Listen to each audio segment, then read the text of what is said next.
Sometimes you look in the mirror and you don't recognize the person staring back at you.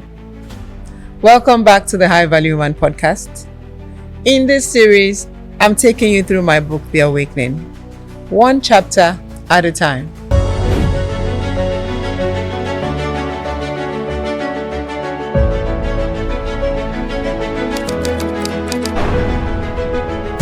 Today, we continue with chapter 5.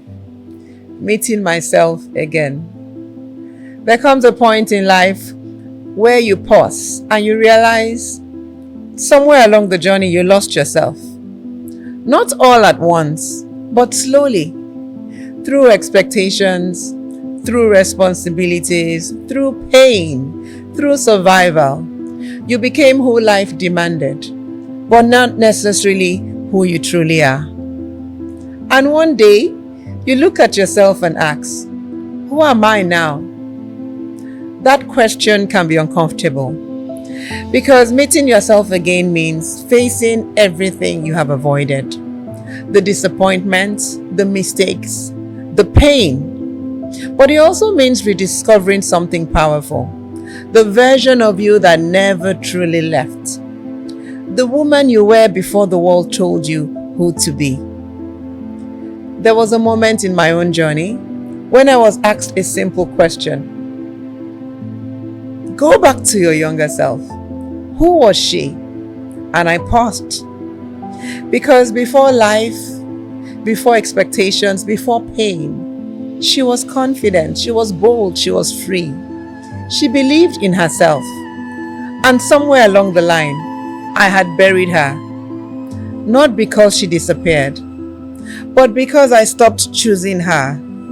And that is what many women don't realize. You are not lost. You are buried under everything you had to become to survive. And meeting yourself again is not about becoming someone new. It is about returning to your truth, returning to your voice, and returning to your identity. But that requires honesty. You have to be willing to look at yourself without filters, without excuses, without performance. Because self-awareness is the beginning of transformation. It is the moment you say, this is who I am, and this is what needs to change. And that is not weakness, that is power. Because a self-aware woman does not run from herself. She faces herself. She asks herself difficult questions. She notices her patterns. She stops blaming everyone else and starts taking responsibility for her own becoming. And from that place, everything begins to shift. You stop performing, you stop seeking validation, you stop trying to prove yourself, and you start becoming intentionally. So today, I want you to pause and ask yourself this question. Who was I before the world told me who to become? And what would it look like to return to her intentionally? Because that is where your power is.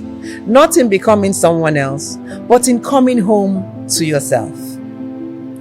If this spoke to you, then this journey is for you.